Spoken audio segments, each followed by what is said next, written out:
Hi, I'm Guy Powell, and welcome to the next episode of the Backstory on Marketing. If you haven't already done so, please visit ProRelevant.com and sign up for all of these episodes and podcasts. I am the author of the newly released book, The Post-COVID Marketing Machine, Prepare Your Team to Win. You can find more information on this at marketingmachine.prorelevant.com. Today, we'll be speaking with Lauren Abernethy. She is the Vice President of Marketing for the Braves Development Corporation for the Battery in Atlanta. Lauren Abernethy is VP of Marketing for the Braves Development Company and is responsible for the creation and implementation of the overall strategic marketing direction of the Battery Atlanta. She has over 20 years experience in program development, public relations, and strategic marketing for property management across the Southeast with the Simon Property Group, serving in various positions, including Regional Vice President of Marketing for the Mills, Director of Marketing and Business Development for Lenox Square in Atlanta, Georgia, and many, many others. Originally, she's from Jacksonville, Florida, but has lived in Atlanta for 11 years. She's a graduate of the Mars Hill University in North Carolina, where she received a Bachelor of Arts degree in Communications and Public Relations and Art with a minor in Business Management. Welcome, Lauren. So nice to be here. Thank you for having me. Yeah, absolutely. Look so forward to talking with you. So tell us, what is your backstory on marketing? How did you get into marketing? I started, really was going to be an art major, and my mother was less than thrilled with that path in my life. Really wanted me to get a job that didn't involve perhaps her supporting me, I think, and ended up in communications and marketing in college and really enjoyed it. So I worked for a nonprofit organization in the beginning and then moved along to mall marketing, so property management marketing. And really just that's what I love to do. I just thankfully found what I wanted to do very quickly. And that's how I got here. Yeah, fantastic. And I don't know, I could imagine marketing a mall or marketing a property is so different than any other kind of marketing. So tell us, you're now with the marketing the Battery of Atlanta. Tell us what the Battery is and tell us what marketing is like there. Sure. So Battery Atlanta is 2.25 million square feet of basically, we call it live, work, play, stay, and cheer. So mixed use development. We've got office, we've got residential, we've got a lot of entertainment options and restaurants. And then of course I have Truist Park as my anchor. So in the mall world, you have a Macy's or a Dillard's, and I have a ballpark. Yeah, that's definitely pretty cool. So we were there about a week and a half ago, and it was definitely a lot of fun. We ate dinner there and then hung out for a little bit, and then of course went to the game and we won. So that was how could it be any better than that? Perfect way to end a day here for sure. Yeah, absolutely. So how is it different to market a property versus marketing, let's say, a product versus potentially even doing some sports marketing? So I think that the biggest difference is, truthfully, at the end of the day, I don't sell anything. As a landlord, we are marketing the property as an experience. So you look at a traditional sort of ROI on a marketing program. If you're selling a product and it's based on sales, and you can track clicks through to your website, and it really does change everything when you're selling sort of this intangible that is an experience. So I talk the property as a whole. I don't talk about specific entities within the property from a marketing perspective. So it really is an emotional connection with people and getting them to understand what the property is versus selling them, a widget. Now, are you marketing to people that are going to be tenants, or are you marketing to people that are going to experience, or all of the above? All of the above. So we obviously do the leasing for the place. And so how we sell ourselves as a great place to come do business, while that is a lot of the experience as well, it's also a little more statistical, and we talk in numbers about why you should lease space here, but then to the general public, and that general public is literally the entire general public, which is also different from product marketing, because you've got people straight out of college and you would market to those guys very differently than you market to, say, empty nesters who would come out and, enjoy a nice dinner at Ciela's.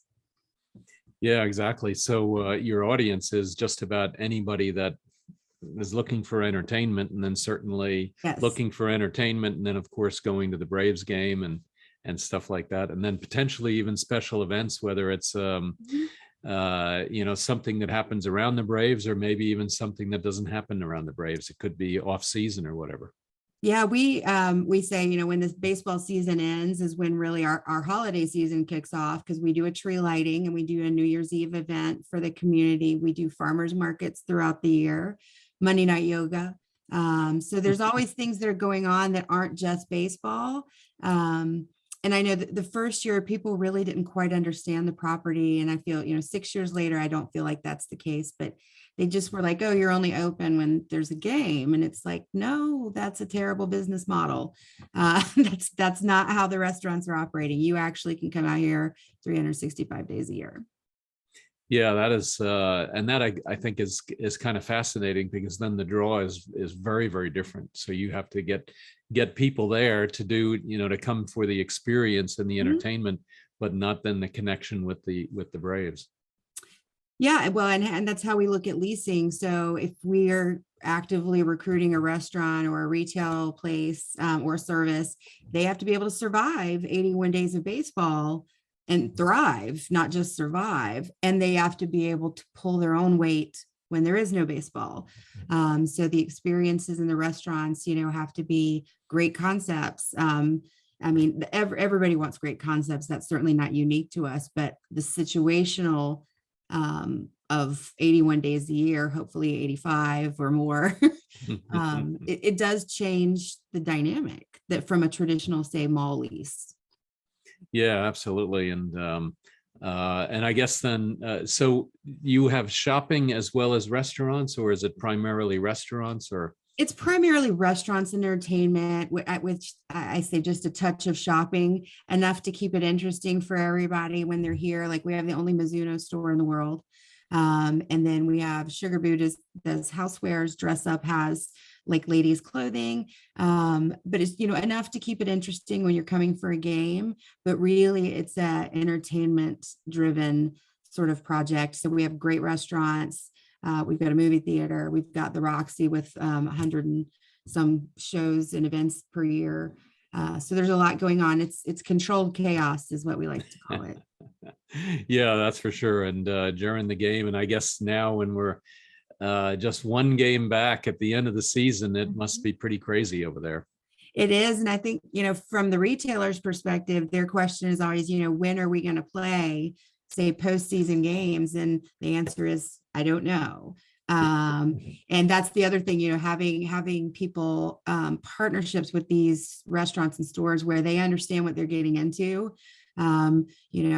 We could be playing a West Coast team, or we could be playing, an East Coast team, which changes what time we play. And are we home or away first? So postseason is exciting, but it's also really challenging, especially for our tenants.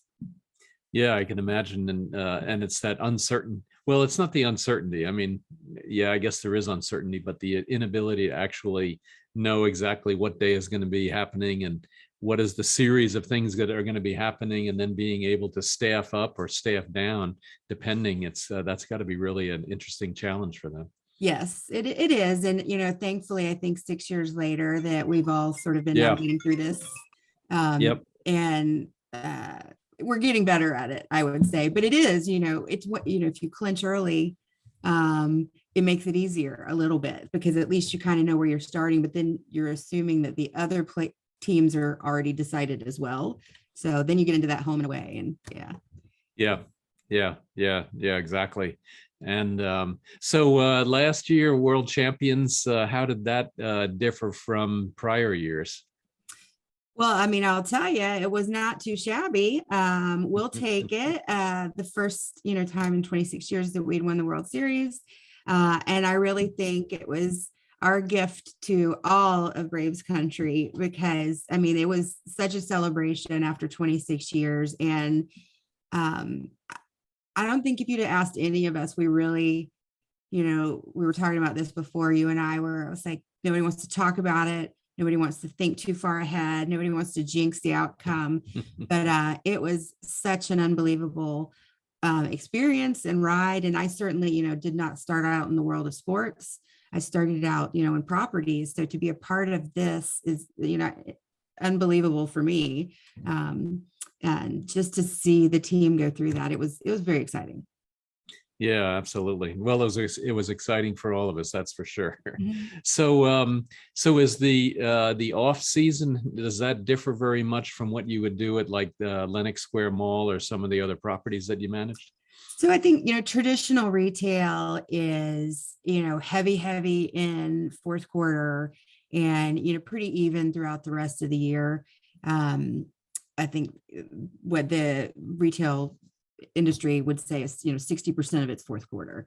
Mm, Ours is ours is a little different because obviously during baseball season, we see large crowds 81 days a year, and we are pretty even outside of that. Um, but our restaurants and all these guys do great business now. We do two of our largest events, the tree lighting and New Year's Eve in fourth quarter. And we have 15,000 people here for New Year's Eve. So it's a great time. And then, as most outdoor centers would tell you, January and February weather isn't, the best, but sports here are huge in general outside of just baseball. Football season is huge.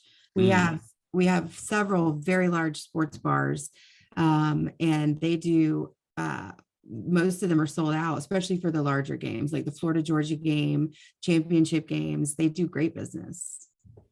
Yeah, absolutely. And actually, I hadn't, it's funny that you bring up, a different sport like that. I hadn't even thought about, going to a sports bar that's near the Brave Stadium to watch football or a soccer or something like that. That's definitely a different use of the facilities. Well, yeah, and think about, we're at that point of the year where the Saturdays are also football Saturdays. So you can reserve tables at Live to go watch the Georgia game while we're playing baseball. And I mean, people do it. They do great business with football. And I mean, it is the South. So that is the way we do it. That is definitely the way we do it. Yeah, that is for sure. So what other kind of special events do you put on other than New Year's and Christmas and the tree lighting? Anything else that's a really big draw?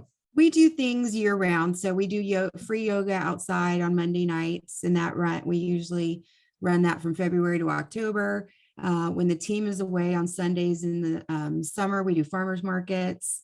And then we host a ton of charity 5Ks, different events on the weekends. Live, which is one of our tenants here, does like a brew festival and a wine walk. And so we do well over 400 events if you add in concerts at the Roxy's and baseball games every year.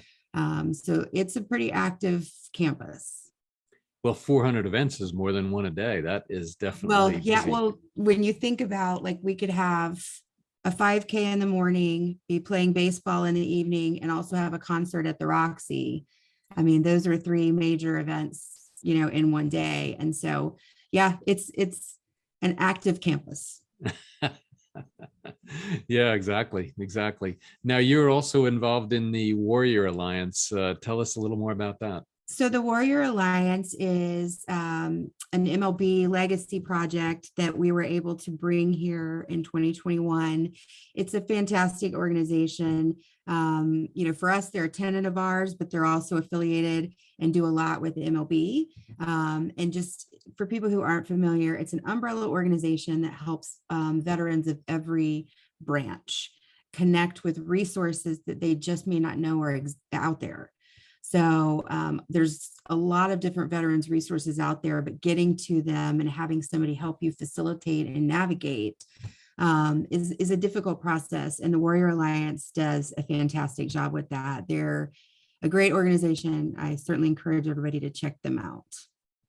Yeah, so is that, and so there's a charity associated with that as well, or are they supported as well by the Braves or the MLB or? So it's a legacy project with MLB. So there is certainly some support there for the Mhm. Warrior Alliance, which is a nonprofit organization. Then the Warrior Alliance also does fundraising and, gets grants and different things so they can help facilitate all of these things.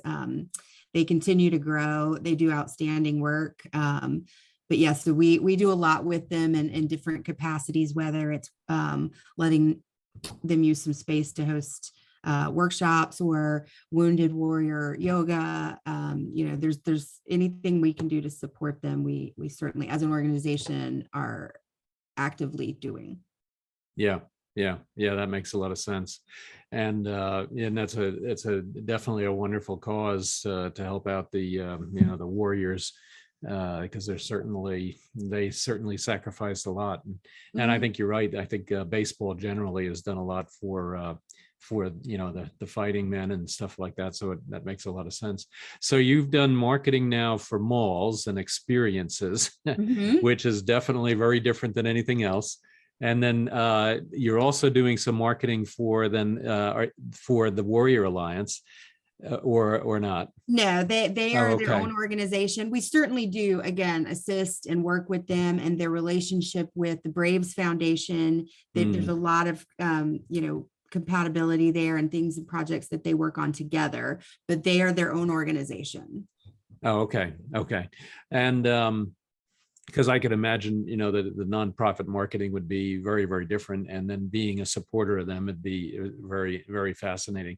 So, what are your key metrics? What are the things now going back to the Battery? What are the key things that you trying to achieve every day, every week, every month? So, going back to our earlier conversation about I don't sell anything, me personally, or us as an organization, we're a landlord. So, I mean, we look at, do we have the spaces leased? Do we have tenants here? Are we at capacity? And then we turn around like we're getting ready to do and build another building. So we're building a 250,000 square foot building that's leased. So that'll go up 100% leased, which is fantastic.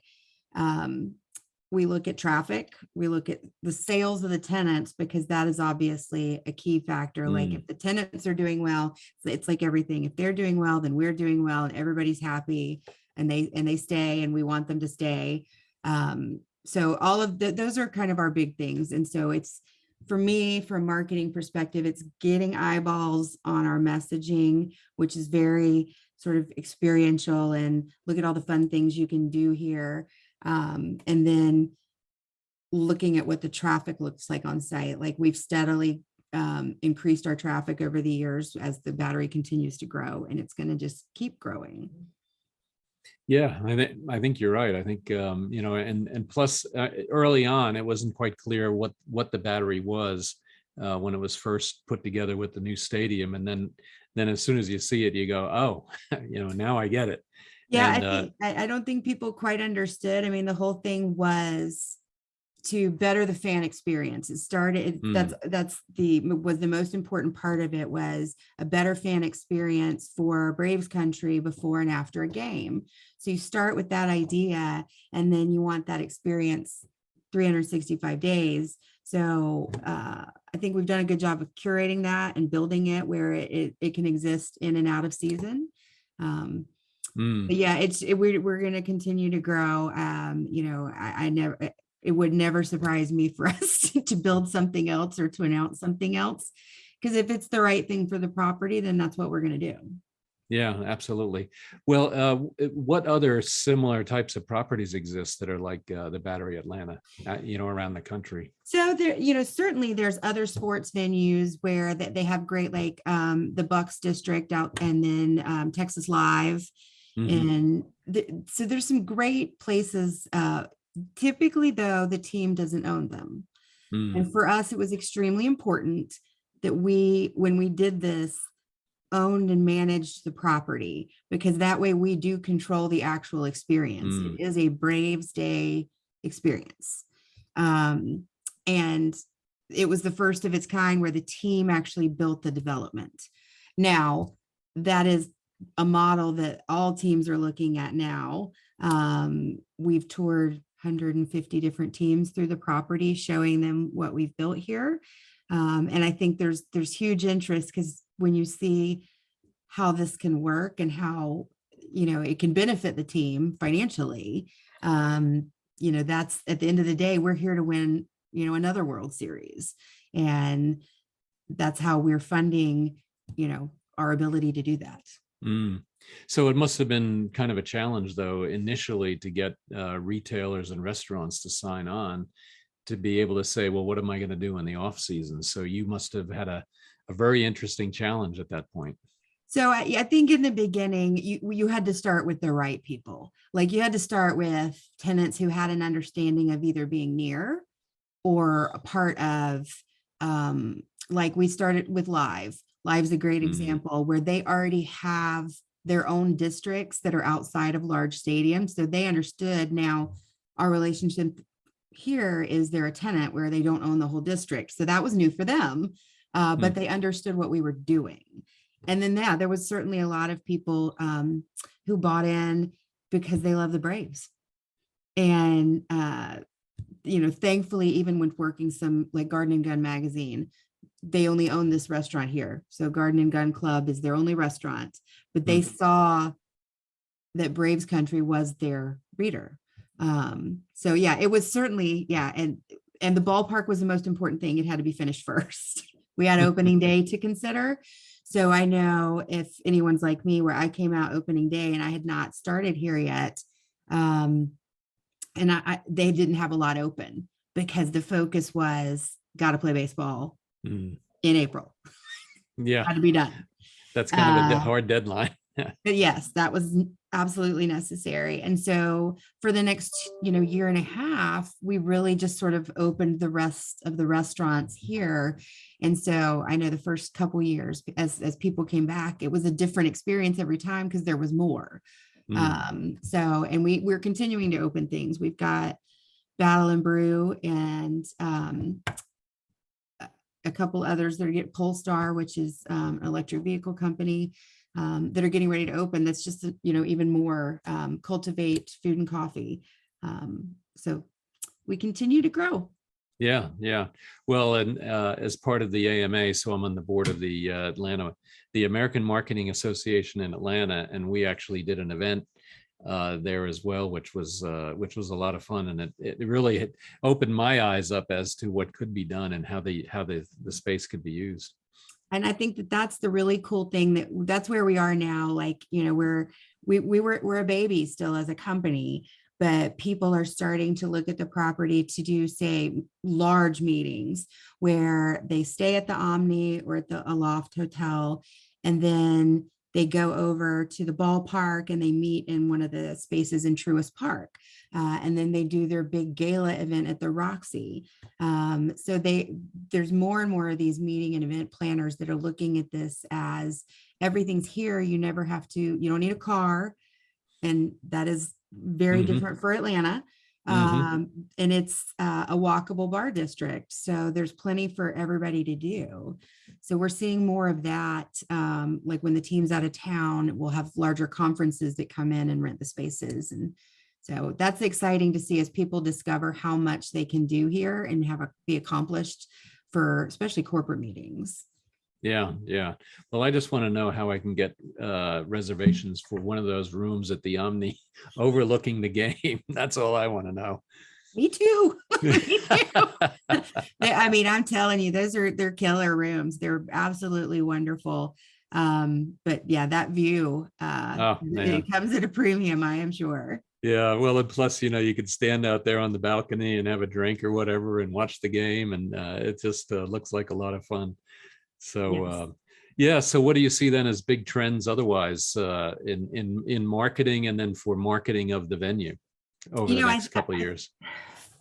For property marketing, I think the interesting thing is how cyclical it's become, where as an industry, they are back to focusing on interaction with guests, where, malls, when they first built, were pretty inside. They had fountains, and then they slowly took all of those things out to put in a kiosk and make more money. And now it's kind of come full circle where everybody understands that it is the experiential sort of guest like entertainment that people remember. And like, I think the Braves do a fantastic job in the ballpark of like entertaining their fans. Their fan and it's outside the ballpark before the game. And that's something cool we get to do here. But I think that those trends of all of that stuff coming back, where it's making it a really cool experience for a guest, whether it's, a surprise and delight kind of a thing, or they stumble across a farmer's market. But it's a little bit like the world is, we go in circles. But I think it's a little full circle back to what marketing in a public place used to be. Mm. Yeah, I've been. I am so impressed with the in-game experience, and then the pre-game experience in the Battery. That it just kind of so easily flows all together. You get kind of the psych of the getting ready for the game and having a good time, and there's people all around, and there's noise, and and different and interesting things going on, and then obviously then with the goal to get to the game. And I hadn't really thought about it as an off-season venue, so I'm going to have to definitely check that out. That's going to be on my list here. Yeah, I mean, I think that we try to keep things going all the time that people can come and enjoy. I mean, I look at it as like a farmer's market for me. I want you to stay a little longer, because if you stay a little longer, you're probably going to eat lunch, or maybe go to dinner, or maybe grab a cocktail and walk around and look at the stores. So, we look at our type of marketing as extending the stay. Like, how do I get you to stay just a little bit longer? So I don't need like a well-known group, but I could do a nice little cover band out there and you would stick around. So it's a different type of marketing, and it's a different way to look at it than traditional. Like even on the other side of my own business, they're trying to put a butt in a seat. They need to sell tickets, and that's a measurable thing, where I just need you to buy another cocktail and maybe stay for 90 minutes instead of 60 minutes. So how do you track that? Do you actually go out and track how long people are staying and whether that's going up or down? We use a artificial intelligence program called Placer AI. Oh yeah. And so we've been doing that for the last couple of years, because it is in an outdoor environment, especially in this particular environment. How do you track pedestrian plus Uber plus parking? And we're connected by all these bridges, and there's no great way to do that, where in the brick and mortar world, you can put a tracker at a door, and whether it's the light beam, or whether it's looking down from above, you can actually count people. So that has worked out. We love working with them. Like, I'm a data nerd. I think most marketing people are. Yep. And being able to dig down into that and understand like that our average stay is about 245 minutes, which is enormous. But the very cool part of that is it is the same out of season. So you would expect it to be like that for a game day, but I think what was surprising to us was that it's the same outside of a game day. Yeah, that is amazing. Well, in Placer AI, they have such a good, that product is awesome for, and as soon as you said it, I said, of course it's what you would do. It's amazing. Yeah. They really are. And what's funny is I think I did what all marketers do, and I was hand tracking, and I was using, industry standard, for USDOT, for the number of people in a car, all that stuff. And when I first was talking to them and we ran the numbers, it validated that I knew how to do standard counting, but I was, that impressed me, because I'm like, we knew we were close, but being able to see it and understand it, and then understand how they get the data, and that they do self-validation and things like that was very cool.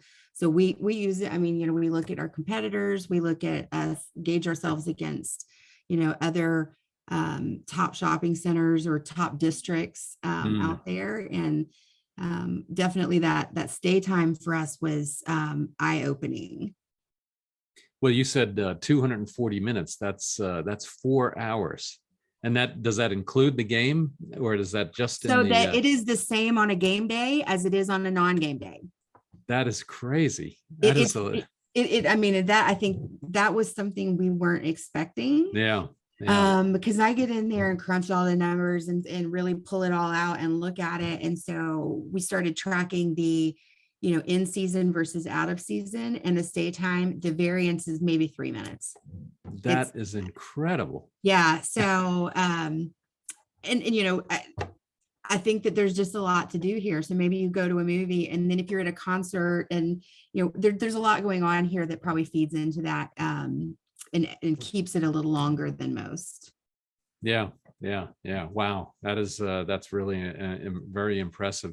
So, what is one other big important thing that you'd like to see or haven't seen yet, or that would relate to improving your overall marketing and activities over there?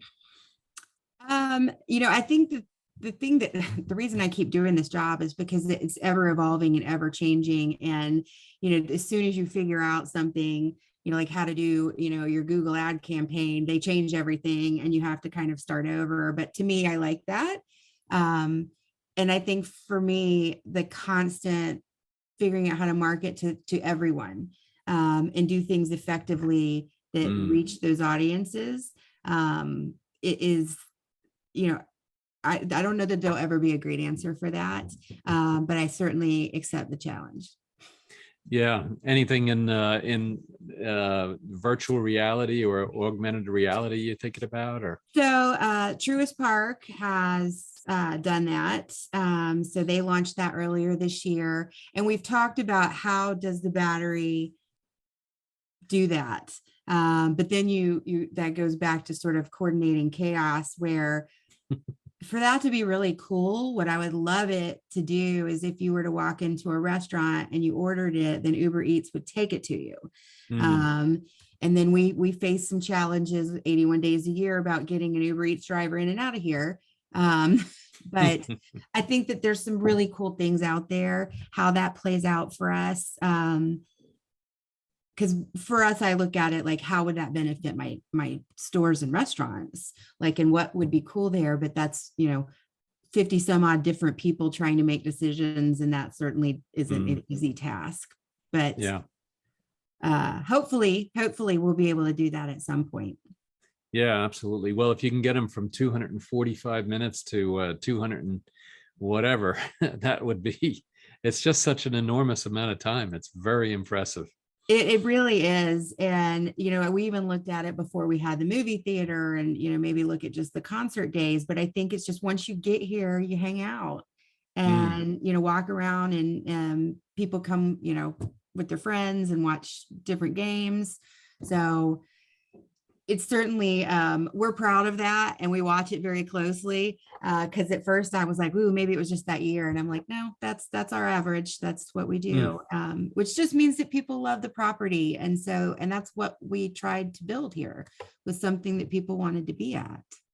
Yeah, it's interesting. I wonder, because it is an experience, and you look at Disney World or some of the other kind of I don't know what you call them, like a pure entertainment, certainly a theme park, and yet you are an entertainment venue. And you wonder how different or how similar the marketing and everything else is between them and what you're doing. Well, that's a big animal right there. When you start talking about the Walt Disney Company and what they do to market, I mean, like, that's a crazy thing. Where I feel like we're more traditional, but I certainly watch, I would say, other developers and how they market their entertainment districts. We are unique, and so it is a little different for us. But I mean, like, we keep an eye on sort of the rest of the industry and how they're doing it. And it is interesting to see where the entertainment districts are doing that, true entertainment sort of thing, where they're bringing in other stuff. And then I think that the mall industry has had to look at that and say, oh, we need to we need to do more, because Yeah. they spent years cutting it out. Mm. You know, because those things cost money with no actual return and visible return in some cases. And I think that that's where the community aspect of what we do got lost in Yeah. some parts of our Yeah. industry.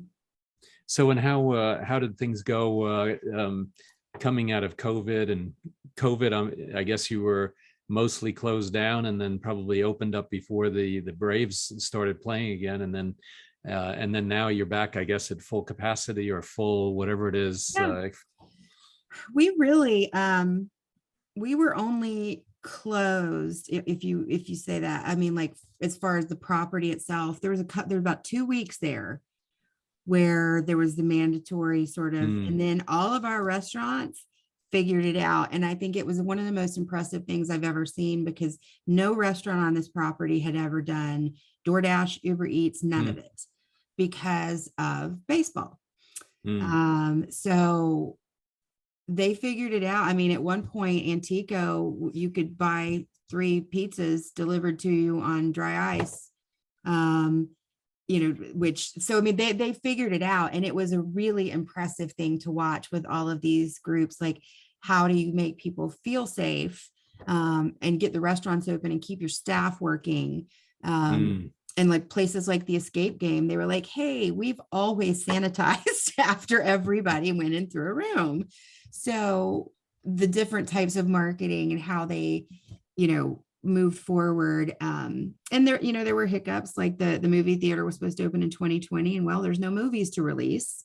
So we delayed that until 2021. But as an outdoor venue, I think it was a huge benefit to us, because people would go and just grab a pizza and then sit out on the Plaza Green and have a picnic. And so on a really nice day, it was fairly busy outside here.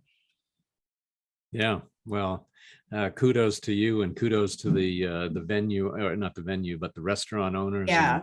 and their ability to pivot and respond to the challenge. That's You know, and I think everyone was in the same boat. Everybody's Mm. navigating unfamiliar waters, but I do believe outdoor centers had some advantages. Right. You know, just because people felt safe to come out with their family because they could sit a little further away. So we, you know, and having relationships with all the tenants, and when we talk to people and they come in here, it's a long-term, this is a partnership, because we're looking for the right people, and they got to love what we do as much as we love what they do. So knowing everybody well was, as a landlord, very helpful as well. Yeah, absolutely. Well, before we close, is there anything else you'd like to mention? Well, I would just love for everybody to come out and experience the Battery like you did. Like, I feel like we have a great time, game day, every day. But you know, there's so much to do here, and we just love it when I'm walking through the property behind somebody who's showing it to someone else that has never been here, because they just get as excited about it as we do. So we look forward to seeing everybody come out, and obviously supporting the Atlanta Braves as we hopefully get all the way to the World That's right. Series Knock again. on wood. We I got to get to know. the World Series again. I'm ready. Well, Yes. we'll be out there in a couple of weeks. We've got tickets to some of the playoff games, so we're very excited about that. So That's wonderful. yeah, absolutely. Well, Lauren, thank you so much. I really appreciate it. It's fascinating to learn about marketing for, I don't know if you'd call it non-traditional, but different things. So in marketing and experience, as opposed to marketing Dove soap or something like that. Very, very fascinating, and really appreciate it. So is there anywhere that you would want people to go to find out more about the Battery? Sure, they can go to batteryatl.com, and that's our handle on all social media as well, Battery ATL, and just sort of check out what's going on here and the events that are happening. Learn more about us, learn more about, like, there's an event planner page that, you know, shows people what they can do here if they're looking to plan an event. But yeah, check us out. Fantastic. Well, so thank you so much. And otherwise, for the audience, please stay tuned for many other videos in this series of the backstory on marketing. And make sure you visit Battery Atlanta or batteryatl.com, batteryatl.com to learn more about the Battery and what Lauren is doing in terms of really promoting the Braves. And then, of course, the Battery and here in Atlanta. And otherwise, for my book, more information on that, please go to marketingmachine.prorelevant.com, and you can download the first chapter of the book and many other valuable excerpts. And don't forget to sign up for more episodes. And in any case, rate this episode with 5 stars, and would be very much appreciated. Lauren, thank you so much. Thank you for having me. Absolutely.